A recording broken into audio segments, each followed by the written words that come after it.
তিতাস যখন শুয়ে শুয়ে বিয়ের ভাবনায় বিভোর, তখন ভোর তার রুমে আসলো। বিয়ে যেহেতু হয়েই গেছে, তিতাসের মা ও চাচি কোনোভাবেই তাদের আলাদা রুমে থাকতে দিতে রাজি নন। তিতাসের মাও সহমত পোষণ করলেন ওনাদের কথায়। তিনজন মায়ের যুক্তির কাছে পরাজিত হয়ে ভোর প্রায় বাধ্য হয়ে তিতাসের রুমে এসেছে। পরনে আছে লাল সুতির শাড়ি, সাজহীন স্নিগ্ধ মুখ, কান গলা আর হাতে বাসায় পরা স্বর্ণের কিছু সংখ্যক গয়না, আর চুলে অতি সাধারণ একটি খোঁপা। দেখতে অপরূপা না লাগলেও মন্দ লাগছে না। অনেকদিন সে শাড়ি পরেছে, লাল শাড়ি। তিতাসের চাচি জোরপূর্বক এই শাড়িটি পরিয়ে বলেছেন, দোয়া করি আমাদের ছেলেটা যেন তোমার শাড়ির আঁচলে বাঁধা থাকে, তার সকল চাওয়া পাওয়া যেন তোমাকে ঘিরে সীমাবদ্ধ হয়। ভোর এ কথা শুনে নতমস্তকে নীরবে কেঁদেছে। তিনজন মা তাকে অনেক কিছুই বলেছেন, আকার ইঙ্গিতে নানাভাবে বোঝাতে চেয়েছেন তিতাসকে মন থেকে গ্রহণ করার জন্য। তিতাস বয়সে ছোট হলেও তার স্বামী জীবনসঙ্গী, সে যেন তাকে তার প্রাপ্য সম্মানটুকু থেকে বঞ্চিত না করে, তিতাসকে যেন সামলে নেয়। ছেলেটা ভীষণ চঞ্চল হলেও খুব ভালো মনের। ভোর জবাবে শুধু সম্মতিসূচক মাথা নাড়িয়েছে, এছাড়া বলার মতো কিছু খুঁজে পাচ্ছিল না সে। তারপর তিতাসের চাচি নিজে এসে তিতাসের রুম অবধি তাকে দিয়ে গেছেন। তখন থেকে সে রুমের দরজায় দাঁড়িয়ে আছে, তবুও তিতাস তাকে খেয়াল করেনি। মহারাজ বিছানায় শুয়ে হাত জোড়া টান টান করে রেখে মিটিমিটি হাসছে, যেন সিলিং ফ্যানকে অনুরোধ করছে ওপর থেকে বউ ফেলার জন্য। একটা বউ টুপ করে তার বুকের ওপর পড়বে, আর সে জাপটে ধরে বুকে জড়িয়ে নিবে। ভোর নিজের ভাবনায় নিজেই বিরক্ত হলো। তারপর অবান্তর ভাবনা ছেড়ে শব্দ করে দরজায় বাড়ি দিয়ে বলল, ডাক্তার সাহেব আছেন? আরে সিনিয়র বউ আপনি, আসুন আসুন বসুন। আপনার অ্যামাজন জঙ্গল পরিদর্শন করতে আসলাম। দেখেই চলে যাবেন, থাকবেন না? থাকার ইচ্ছে ছিল, কিন্তু এখন মত বদলাতে বাধ্য হচ্ছি। উমা বলে কি, কেন? তাহলে ঝটপট রুমটা গুছিয়ে ফেলুন, আমি বসছি। ভোরের কথা শুনে তিতাস মুখ কুঁচকে ফেলল। গোছানো রুম তার পছন্দ নয়। মনে হয় রুম গোছালে প্রয়োজনীয় কিছু সে খুঁজে পায় না। এর চেয়ে হাতের কাছে এটা ওটা পড়ে থাকে, সহজেই পাওয়া যায়। কিন্তু বোধহয় তা আর হবে না। বিয়ে করেছে অর্থাৎ বউ এই রুমের অর্ধেক ভাগিদার, তাকে তার জিনিস বুঝিয়ে দেওয়া উচিত। তাছাড়া অগোছালো রুমের দায়ে বউ চলে গেলে মানসম্মান থাকবে না। এসব ভেবে সে রুম গোছানোর কাজে লেগে গেল। স্বেচ্ছায় জেনে শুনে বুঝে সিনিয়র মেয়েকে বিয়ে করেছে, এসব জ্বালাতন সহ্য করতেই হবে। কিছু বলতে গেলে উল্টে চড়থাপ্পড় খাওয়ার সম্ভাবনাও নিশ্চিত। তিতা সেলে দুলে নতুন বিছানার চাদর বের করলো, তারপর সেটা উল্টে পাল্টে দেখে বলল, আপনি সত্যি সত্যি আমার সঙ্গে এক রুমে এক বিছানায় থাকবেন? আমার না বিশ্বাসই হচ্ছে না। তোকে বিশ্বাস করতে কে বলেছে? চুপচাপ কাজ কর, ওকে। ভোর গালে হাত দিয়ে বসে তিতাসের কাজ দেখে নিজেও কাজে হাত লাগালো, নয়তো সারা রাত ওর এখানে বসে থাকতে হবে। তিতাস প্রায় আধা ঘন্টা লাগিয়ে কেবল বিছানার চাদরখানা পরিবর্তন করলো। বাকি রুমের কথা বাদই দিলাম, ভোরকেও হাত লাগাতে দেখে তিতাস মুখ টিপে হাসলো। সে মূলত এমন কিছুই চাচ্ছিল। তারপর সে এদিক ওদিক হেঁটে কাজের ভান ধরে ড্রেস নিয়ে ওয়াশরুমে দৌড় দিল। ভোর তার চালাকি বুঝতে পেরে চেঁচিয়ে নিজের কাজে মন দিল। একে কিছু বলার চেয়ে কলা গাছকে বলা উত্তম। বেশ সময় নিয়ে ভোর পরিপাটি করে রুমটা গুছিয়ে ফেলল। পুরো রুমে একবার চোখ বুলিয়ে ওর ট্রলিটা এনে একে একে জিনিসগুলো বের করে সাজিয়ে রাখল। তিতাস ফ্রেশ হয়ে এসে ওর মাথা মুছতে মুছতে পুরো রুমে চোখ বুলিয়ে গাল ভর্তি হাসল। রুমটা যেন পুনরায় প্রাণ খুঁজে পেল। বিয়ে পড়ানোর একটু পরেই সকলের সাথে পেট ভর্তি করে খেয়েছিল সে, এজন্য এখন বেশ ফুরফুরে মেজাজে আছে। পেটে ও মনে দুটোতেই শান্তি বিরাজ করছে, এজন্য ঘুমানোর প্রস্তুতি নিচ্ছে। আজ আর পড়া হবে না, বিয়ের প্রথম রাত বলে কথা। ভোর গিয়ে ফ্রেশ হয়ে একটা বই নিয়ে বিছানার কোণ ঘেঁষে শুয়ে পড়ল। তখন তিতাস পানি খেয়ে বিছানায় বসে বলল, আমার না খুব লজ্জা লাগছে। কেন? না মানে জীবনের প্রথমবার বউয়ের পাশে ঘুমাতে যাচ্ছি তো, তাই আর কি। ঢং করা শেষ নাকি আরও করবি? আর একটু করি, ভালোই লাগছে। দূরে গিয়ে কর, তোর ঢং দেখার ইচ্ছে নেই আমার। আচ্ছা, রবিনকে ফোনে পাচ্ছি না কেন? তুই কিছু জানিস? সে একটু অসুস্থ, তাই ছুটি দিয়েছি। একেবারে 2 মাস পর এসে দেখা করবে। এই কথা বলতে বলতে তিতাস শুয়ে পড়েছে। কারো মুখে কথা নেই, দুজনেই নিশ্চুপ নীরব, হয়তোবা যথাসাধ্য স্বাভাবিক থাকার প্রয়াস চালাচ্ছে। ভোরের দৃষ্টি জানালার দিকে, আর তিতাসের দৃষ্টি সিলিংয়ের দিকে। চঞ্চল তিতাস এখন কেন জানি কথা খুঁজে পাচ্ছে না। সে কিঞ্চিত ঘাড় ঘুরিয়ে ভোরের দিকে তাকাতেই দুজনের চোখাচোখি হয়ে গেল। তিতাস ধরা পড়ে বোকামার্কা হাসি দিয়ে দৃষ্টি সরিয়ে নিল। তখন ভোর অতি শান্ত কণ্ঠে বলল, তিতাস, পিয়াস কি সত্যি সুইসাইড করেছিল? না। তাহলে কে এমন করলো? কিসের কারণে? আপনার কারণে। আমার? ভোর বিষয়ে আর কথা বাড়ালো না। স্থির দৃষ্টিতে বেশ কিছুক্ষণ তাকিয়ে রইল। তারপর নিজে উঠে বসে তিতাসকে টেনে উঠিয়ে ওর মুখোমুখি বসালো। তার মনে কৌতূহল কাজ করছে। অজানা কিছু প্রশ্নের উত্তর না জেনে নিজেকে দমাতে পারছে না। তিতাসের মুখে ফাজলামির রেশ নেই, অর্থাৎ সে মজা করছে না। ভোর এবার ধারালো দৃষ্টি ছুড়ে বলল, তুই কোনোভাবে জড়িত নস তো? না। সত্যি বলছিস নাকি পরে অন্যরূপ বের হবে? দুমুখ মানুষ আমি নই। আর একটা সত্যি কথা বলবি? মিথ্যা বলার প্রয়োজন দেখছি না, বলুন শুনি। পিয়াসের সঙ্গে বিয়ে হওয়ার আগে তুই কি আমাকে পছন্দ করতি? সত্যিটুকু বল, কারণ এর উপর নির্ভর করবে তোর আর আমার সংসার। আপনি আমার ভালো লাগা ছিলেন, ভালোবাসা নয়। আর এখন? জবাবে তিতাস মুচকি হাসল। সেই সঙ্গে হেসে উঠল তার পুরুষালী গম্ভীর নেত্রজোড়া। ভোর আর জোর করল না। সে পাশ ফিরে শুয়ে পড়ল। তার মস্তিষ্কে একটা কথাই খেলে গেল। ভোর আর জোর করল না। সে পাশ ফিরে শুয়ে পড়ল। তার মস্তিষ্কে একটা কথাই খেলে গেল। এসবের পেছনে কোনোভাবে কি সে দায়ী? সঙ্গে সঙ্গে তার চোখ থেকে গড়িয়ে গেল কয়েক ফোঁটা অশ্রুকণা। সেই সঙ্গে পিয়াসের হাস্যোজ্জ্বল মুখশ্রী ভেসে উঠল তার চোখের সামনে। তিতাস এপাশ ওপাশ করেও ঘুমাতে পারল না। সে ভোরকে একবার দেখে উঠে পড়তে বসল। অযথা সময় নষ্ট করার মানেই হয় না। ঠিক তখনই ওর কাছে হসপিটাল থেকে কল আসলো, তাকে এই মুহূর্তে যেতে হবে। তিতাস তার কানে ফোন ধরা অবস্থা ভোরকে বলে দৌড়ে বেরিয়ে গেল। ভোর সাবধানে যেতে বলার আগে সে দৃষ্টির বাইরে চলে গেল। রাত পেরিয়ে যখন ভোরের আগমন হলো, তিতাস পিয়াসের কবরের পাশে গিয়ে বসল। ওর প্রিয় ভাইরূপী বন্ধু চিরনিদ্রায় শায়িত। তিতাস মাটিতে বসে শুকনো পাতা পরিষ্কার করে থম মেরে রইল। হঠাৎ তার স্মরণে আসলো ভোরের কথা। মেয়েটা না জানি কি করছে এখন। তবে এখন অবধি ভোরকে একটা মিথ্যা কথা বলেনি সে, আর বলবেও না। কারণ তার ওর সঙ্গে পবিত্র বন্ধনের পাকাপুক্ত সম্পর্ক। ভোরকে মিথ্যা বলে খুব সহজেই ধরা খাবে। তখন চোখে চোখ রেখে কথা বলতে পারবে না। ভোরও তার প্রতি বিশ্বাস হারাবে। এর চেয়ে সত্যি জেনে ভেঙে চুরে পুনরায় শক্ত হয়ে গড়ে উঠুক। সে দেখুক আমাদের কাছের মানুষগুলোর মুখোশধারী রূপ। উপলব্ধিও করুক একজন আদর্শ স্বামী কাকে বলে। তিতাস সেসব ভেবে কবরে হাত বুলিয়ে মলিন হেসে বলল, ভাইয়া, তোর বউকে আজ আমার বউ বানিয়ে নিয়েছি। তাছাড়া উপায় নেই রে, মেয়েটাকে ওরা বাঁচতে দিত না। ভোরের চারপাশে এমনভাবে জাল বিছানো, ভোর কল্পনা করতে পারবে না। মেয়েটা ভালো, সরল মনের, কিন্তু তার চারপাশে শত্রুর শেষ নেই। এমনকি আমাদের বিয়ে পড়িয়ে ওর বাবা মা যাওয়ার পথে অ্যাক্সিডেন্ট করেছে, না করানো হয়েছে, এ কথা আমি এখনো জানতে পারিনি ভাইয়া।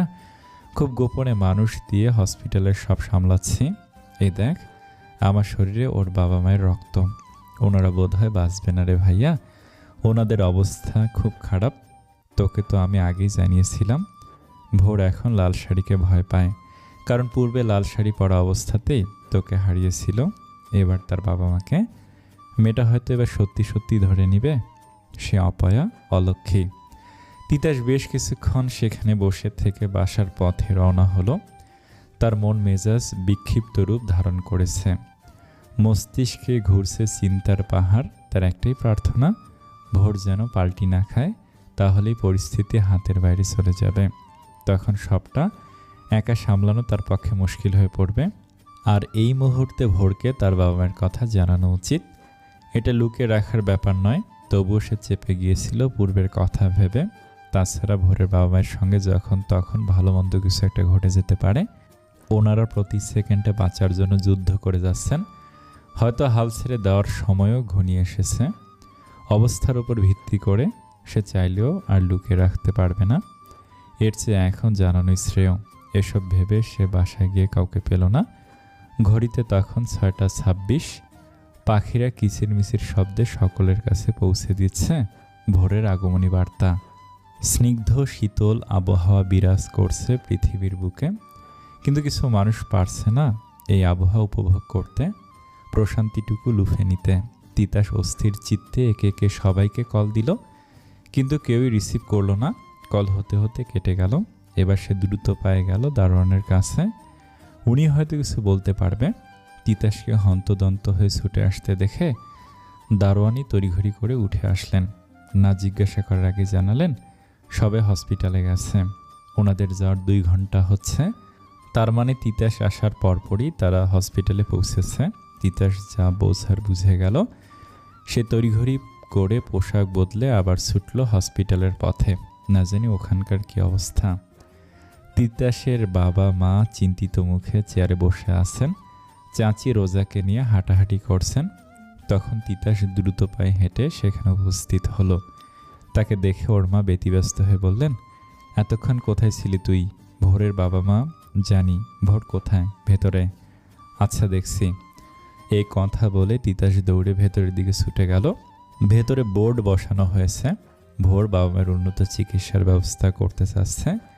প্রয়োজনে বাইরের থেকে ডাক্তার আনা হোক, নয়তো জরুরিভাবে ওনাদের বাইরের দেশে পাঠানো হোক। অভিজ্ঞ ডাক্তাররা এক কথায় দ্বিমত পোষণ করলেন, কারণ রোগী এত ধকল সহ্য করতে পারবে না। এমনও হতে পারে যাওয়ার পথেই সব শেষ। এই কথা শুনে ভোর নেত্রজোড়া বন্ধ করে ঢোক গিলল। এক বুক সাহস নিয়ে শেষ চেষ্টা করার আগ্রহ দেখালো। তিতাস ও দূরে দাঁড়িয়ে ভোরকে দেখছে। কি সুন্দরভাবে শক্ত থাকার চেষ্টা চালিয়ে যাচ্ছে মেয়েটা, অথচ বাবা মায়ের জন্য তার প্রাণ কাঁদছে, পুড়ছে। আলোচনার শেষ পর্যায়ে একজন নার্স ছুটে এসে খবর দিলেন ভোরের বাবা রেসপন্স করছে না। এই কথা শুনে ভোর দৌড়ে গিয়ে চেক করে। একবার, দুইবার, বহুবার। সত্যি তার বাবা নেই। তবুও সে তিতাসকে আরেকবার দেখতে বলল। তিতাস দেখে না বোধক মাথা নাড়ালো, অর্থাৎ নেই, উনি মারা গেছেন। ভোর ধপ করে মেঝেতে বসে পড়ে। জোরে জোরে কয়েকবার নিঃশ্বাস ফেলে স্থির দৃষ্টিতে বাবার মুখ পানে চেয়ে থাকে। কিন্তু তিতাসের কপালে ভাঁজ পড়ল। অক্সিজেন মাস্ক বেডের নিচে পড়ে থাকতে দেখে সে নিজে অক্সিজেন মাস্ক পরিয়ে নার্সকে বারবার খেয়াল রাখতে বলে তারপর বেরিয়েছিল। তাহলে কেউ সেটা খুলে দিল, নাকি ছটফট করাতে পড়ে গিয়েছে? তিতাস পরখ করতে 2 ধাপ এগোতে ভোর বলল, তিতাস, বাবা মারা গেলেন কেন জানিস? কেন? আমি লাল শাড়ি পরেছি তাই। আমি আর কখনো লাল শাড়ি পরব না, নয়তো তুইও। তিতাস জবাবে কিছু বলার ভাষা খুঁজে পেল না। মেয়েটা পুনরায় মনে ভুল ধারণা পোষণ করলো। তবে এই মুহূর্তে কিছু বলা ঠিক হবে না, তাই চুপ রইল। ভোর তাকে হারানোর ভয় পাচ্ছে। এটা দেখে তিতাস কিঞ্চিত খুশি হলো, তবে সেই খুশি প্রকাশ না করে গোপনে নিজের কাছে রেখে দিল। ঘণ্টাখানিক পরে ভোর এই দুঃসংবাদটা তার ভাইদের জানালো। ওনারা বেকুল হয়ে কাঁদতে লাগলো, আর ভোর নিশ্চুপ হয়ে শুনে গেল। ভোরের ছোট ভাই নিশাত ইতালিতে থাকে, আর বড় ভাই মিশান নিজের ব্যবসার কাজে কাতারে গিয়েছেন। ওনারা কেউ আসতে পারবেন না, এজন্য তিতাসই নিজের দায়িত্বে লাশ নিয়ে যাওয়ার ব্যবস্থা করে দিল। তারপর সে ভোরকে নিয়ে গেল ভোরদের বাসায়। সেখানে ভোরের ভাবি আর ভম্বল ছাড়া কেউ নেই। ভম্বল দাদুকে দেখে চিৎকার করে কাঁদল। কোলে যাওয়ার জন্য 2 হাত বাড়িয়েও দিল, তবুও কোলে নিচ্ছে না দেখে ভোরকে অভিযোগ জানালো। তারপর নিকট আত্মীয়দের উপস্থিতিতে আসর পড়ে ভোরের বাবার দাফন কার্য সম্পূর্ণ করা হলো। একে একে সবাই বাণী ছড়িয়ে বিদায় নিল। তবু ভোর কাঁদল না, শুধু স্থির হয়ে দাঁড়িয়ে নির্লিপ্ত দৃষ্টিতে দেখে গেল। স্বচ্ছ দিন পেরিয়ে রাতের আগমন হলো। ধীরে ধীরে সময় বাড়তে লাগলো। বড় ভাবির বাবা মাকে ভাবির কাছে থাকতে বলে পুনরায় হসপিটালে এলো। রাত আর তিতাস। ঘড়িতে তখন রাত 10:30। তিতাস ভোরকে তার আম্মুর কেবিনে রেখে নিজের কাজে চলে গেল। আর ভোর ওর আম্মুর হাতখানা কপালে ঠেকে চোখ বন্ধ করে বসে রইল। আর ওর 2 চোখ দিয়ে ঝরে গেল অবাধ্য নোনা জল। 1 ঘন্টা 2 পর তিতাস নার্সের সঙ্গে কথা বলে ভোরের পাশে এসে দাঁড়ালো। মৃদু স্বরে ভোরকে ডেকে বাইরে যাওয়ার ইশারা করলো। ভোর আম্মুর দিকে একবার তাকিয়ে বাইরে গিয়ে দাঁড়াতে তিতাস বলল, গাড়ি এসে গেছে, বাসায় চলুন, আমি আজ এখানে থাকবো। ভোর, অহেতুক জেদ করবেন না, যেতে বলছি যাবেন। এ ব্যাপারে কথা বাড়াস না, ভালো লাগছে না। তিতাস আর কথা বাড়ানো না, ভোরের বাহু ধরে বাইরে নিয়ে যেতে লাগলো। ভোর ছাড়াতে চাইলেও পারল না। ওরা গাড়ির কাছে এসে দাঁড়াতে একটা বাচ্চা পথ আগলে দাঁড়ালো। তার বয়স 10 থেকে 12, হাতে চায়ের ফ্লাক্স, হয়তো ঘুরে ঘুরে চা বিক্রি করে। তখন তিতাস বলল, সমস্যা কি ছোট ভাই, চা খাবেন? না, অন্য একদিন, এখন মন ভালো নেই। এই নিন, এটা আপনাকে দিতে বলেছে। কে দিতে বলল? আর এটা কি? কাগজের চিঠি। তিতাস ভোরের বাহু ছেড়ে 4 ভাঁজ করা চিরকুটটা খুলে পড়ল। আমার ভাই পালিয়ে যাচ্ছিস বুঝি? আহারে বেচারা, তা ওকে আর কতদিন এভাবে রাখবি?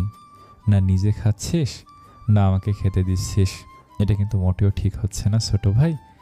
এর চেয়ে পাখিটাকে আমার হাতে তুলে দে, আমি আমার ইচ্ছে মেটাই।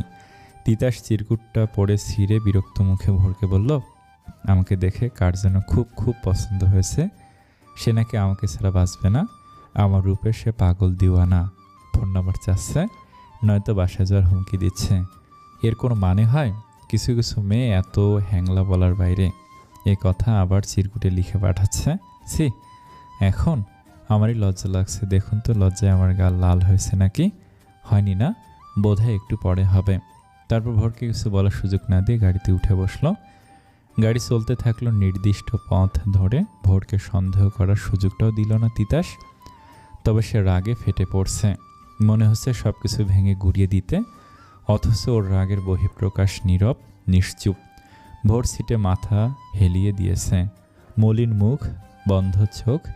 তিতাস ভোরের দিকে সরে বসে মাথায় হাত রাখলো, তারপর আস্তে আস্তে কপাল টিপে দিতে থাকলো। ভোর চোখ বন্ধ করা অবস্থায় নিঃশব্দে অশ্রু ঝরালো। বয়সে ছোট, অথচ ছেলেটা দায়িত্ব পালনে তৎপর। আজ যে সারাদিন তার ছত্রছায়া হয়ে থেকে সে তিতাস কোনোভাবে তাকে একা ছাড়েনি। তখন ভোরকে নিশ্চিত করতে তিতাস বলল, আন্টিকে কড়া পাহাড়ে রাখা হয়েছে, নার্সরাও সজাগ, তাছাড়া ঘন্টা 2 পরে আমি আবার আসব। আজকের রাত সেখানে থাকব, তাই দুশ্চিন্তার কিছু নেই। ভোর এই মুহূর্তে গভীরভাবে অনুধাবন করল, দুঃসময়ে এমন কথা বলার একজন মানুষের বড্ড দরকার, যার শক্ত হাতটা আঁকড়ে ধরে পুনরায় উঠে দাঁড়ানোর সাহস হবে। তার বিশ্বস্ত কাঁধে মাথা রেখে শান্তি খোঁজা যাবে। খুব কাঁদতে ইচ্ছে হলো, অজুহাত দেখিয়ে একটু কেঁদে নিতে পারলে। সময় অসময়ে প্রশস্ত বুকে মাথা ঠেকে নিজের অবস্থানটা পরিমাপ করা যাবে। যার হৃদস্পন্দনের গতিতে নিজের নাম অনুভব করতে পারবে। এসব ভাবতে ভাবতে ভোরের চোখ জোড়া এমনিতেই বুঝে এলো। মাথা ব্যথায় জর্জরিত ভোর আরাম পেয়ে ঘুম রাজ্যে পাড়ি জমালো। শ্বাস প্রশ্বাসও ঘন হলো। তখন তিতাস অতি সন্তর্পণে ভোরের মাথাটা তার বুকের উপর রাখল। 1 মিনিট 2 মিনিট করে কিছু সময় অতিবাহিত হলে ভোরের মুখের দিকে তাকে তিতাস বলল, ভালোবাসার অভিনয়ে মেয়েরাই নয়, ছেলেরাও পারদর্শী, এর জলযন্ত্র প্রমাণ আমি। এ কথা বলে সে দীর্ঘশ্বাস ফেলল। ভোরের মাথাটা বুকের বাঁ পাশে চেপে ধরে চোখ জোড়া বন্ধ করে নিল। ক্লান্ত শরীর আর ক্ষুধার্ত পেটে ঘুমে অতিলিয়ে গেল। তিতাসের উপরোক্ত কথাটা বলার উদ্দেশ্য ভিন্ন। সত্যি সে অভিনয়ে পারদর্শী। স্বেচ্ছায় যাকে ভাবির আসনে বসানো হয় তাকে এত সহজে ভালোবাসা যায় না, যায় না। সেও পারেনি, অথচ নিখুঁত প্রেমিকের অভিনয় চালিয়ে যাচ্ছে সে, যেন ভোরকে আগে থেকেই ভালোবাসত, খুব করে চাইত। তিতাস চঞ্চল প্রাণবন্ত ছেলে, তার চঞ্চলতার মাঝে ঢাকা পড়ে যায় অভিমানী এক ছেলের রূপ, যে কখনো নিজের কথা নয় ভেবেছে স্বপ্নভঙ্গ এক মেয়ের কথা আর নিজের মায়ের আদেশ, যেখানে তার সিদ্ধান্তের ছিটে ফোটা মূল্য সে নিজেই দেয়নি। ভোর বয়সে বড়, সম্পর্কে ভাবি ছিল, এসব তার সমস্যা নয়। ভোরকে না ভালোবাসার হেতুও নয়। এমনও না যে সে কারোর প্রতি দুর্বল ছিল। সে মূলত সময় নিতে চেয়েছিল, নিজেকে সব কিছুর জন্য গুছিয়ে নেওয়ার সময়, কিন্তু সেটা সে পায়নি। তাছাড়া ভালোবাসা কি জোরপূর্বক হয়? সে চেষ্টাও করে না, কারণ ভোর এখন তার বউ, ওর সম্পূর্ণ দায়িত্ব তার। চাইলেও সে দায়িত্ব এড়াতে পারবে না। তবে দায়িত্বের চাপে নয়, ভোরের স্নিগ্ধ মুখটা দেখে আজকাল ওর মনে মায়া কাজ করে। মনে হয় তাকে সর্বদা সঙ্গ দিতে, আগলে রাখতে। তার অশ্রু না ঝরাতে, কারণে অকারণে ওকে রাগিয়ে দিয়ে রাগী মুখখানা দেখতে। এভাবে যদি ভালো থাকা যায় তবে ভালোবাসার কি প্রয়োজন? এভাবেই দিন কেটে যাক, বছর পেরিয়ে যাক, বর্তমান সময়গুলো অতীত হয়ে যাক, সর্বনাশা মায়া থেকে যাক চিরন্তন। হঠাৎ গাড়ির ঝাঁকুনিতে ভোরের ঘুমটা ভেঙে গেল। নিজেকে ধাতস্থ করলো পুরুষালী শক্ত বাহু ডোরে। কেউ সযত্নে আগলে রেখেছে তাকে। ভোর নড়তে গেলে বাধা পেল, বরং আরও শক্তভাবে জড়িয়ে নিল ওকে।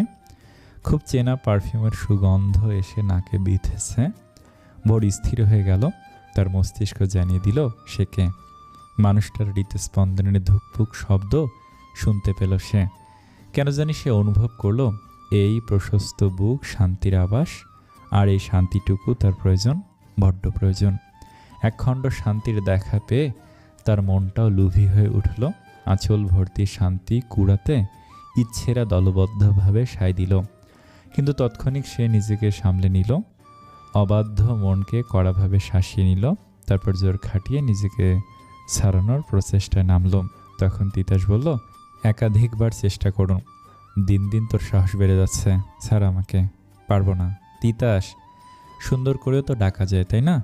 বড় বলে সবসময় ধমকাতে হবে? এবার কিন্তু কামড়ে দেব আমিও। আজ আমার বাবা মারা গেছে, কষ্টের মুহূর্তে ফাজলামি করিস না প্লিজ। এজন্যই তো সুযোগ দিচ্ছি। কিসের? আমার বুকে লুটিয়ে পড়ে কান্না করার। নিন কাঁদুন, যতবার ইচ্ছে হবে আমার বুকে মাথা রেখে কাঁদবেন, এটা আপনার জন্য উন্মুক্ত। ততক্ষণে জ্যামের কারণে গাড়ি থেমে গেছে। ভোর ছটফট করাতে তিতাস এবার ছেড়ে দিল। তখন গাড়ির গ্লাসে কেউ নক করলো। পথশিশু হবে হয়তো, বেলি ফুলের মালা অথবা অন্য কিছু নেওয়ার জন্য। তিতাস গাড়ির গ্লাস নামিয়ে বাইরে তাকিয়ে দেখে আয়মান পাশের গাড়িতে ড্রাইভিং সিটে বসে আছে।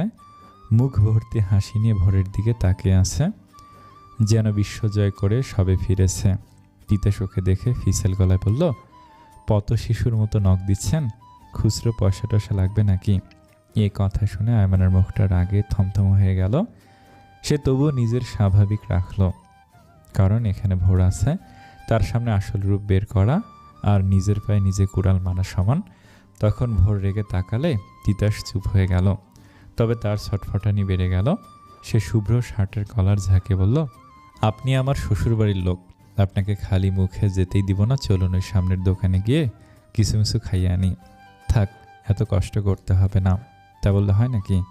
এই কথা বলে তিতাস গাড়ি থেকে বের হয়ে আয়মানকে টেনে বের করলো। তারপর তার কাঁধ জড়িয়ে ধরে দোকানের দিকে হাঁটা ধরলো। তারা যেন ঘনিষ্ঠ বন্ধু। ভোর প্রচণ্ড বিরক্ত দৃষ্টিতে তাকিয়ে দেখল, এই ছেলে কি দিয়ে তার বোধগম্য হয় না। ক্ষণিকে শান্ত, ক্ষণিকে দুরন্ত, মাঝ রাস্তায় অতিথিয়তার মানে হয়। তাও এই মুহূর্তে ভোর দৃষ্টি সরিয়ে পুনরায় সিটে মাথা হেলিয়ে চোখ বন্ধ করলো। তারপর বাবার সঙ্গে মরে গেলে মন্দ হয় না, এই পৃথিবীর আলো বাতাসও স্বার্থপর, এসব ভেবে পুনরায় তার চোখ জোড়া ছলছল করে উঠল। তার জীবনের গতিপথ এমন পর্যায়ে এসে থমকে গেছে, না পারছে এগিয়ে যেতে, আর না পারছে বাঁধন কেটে হারিয়ে যেতে। তিতাস কি সত্যি তাকে মেনে নিয়েছে, নাকি করুণার বশে অভিনয় চালিয়ে যাচ্ছে?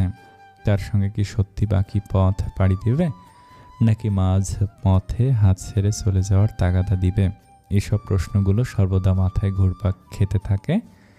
সে ওর বাবাকে কথাও দিয়েছিল, তিতাস যদি ওর দিকে একটা হাত বাড়িয়ে দেয় সে 2 হাত বাড়াবে, স্বেচ্ছায় সজ্ঞানে। বিয়ে করে এক রুমে থাকলে স্বামী স্ত্রী হওয়া যায় না।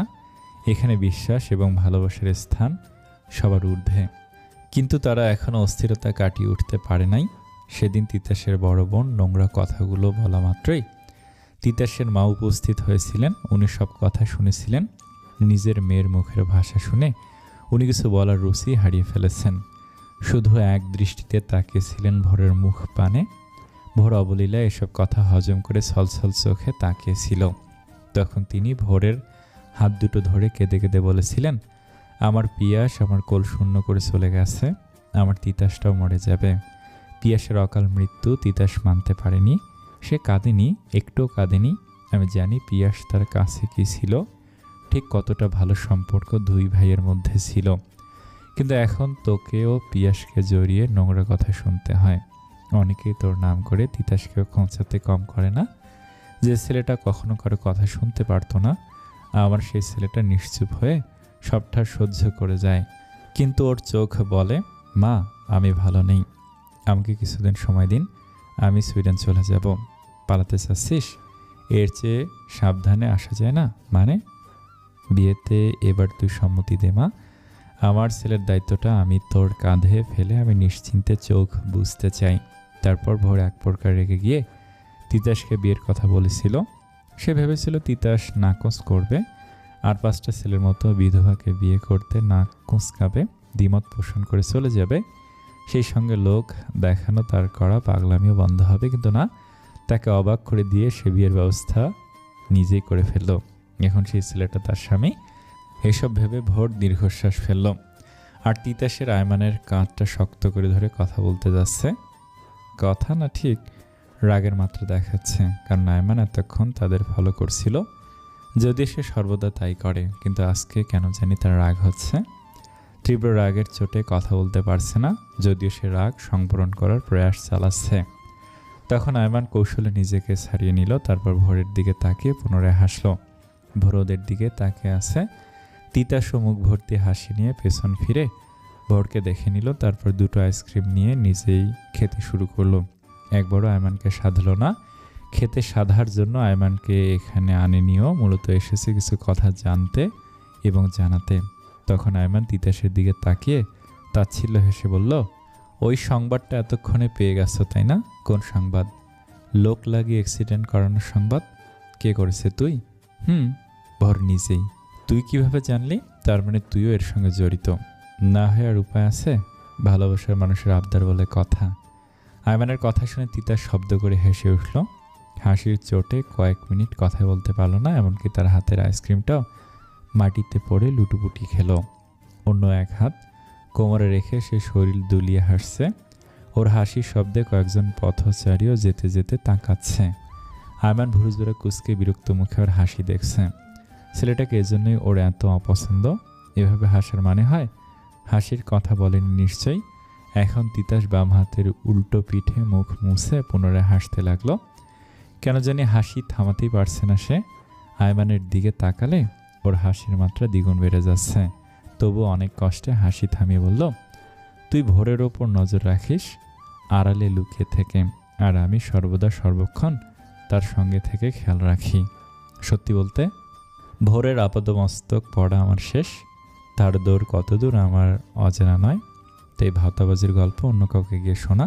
তবে হ্যাঁ, যদি আমি জানতে পারি এসবের পেছনে তুই আসিস, তখন খেল কাকে বলে তাই দেখবি।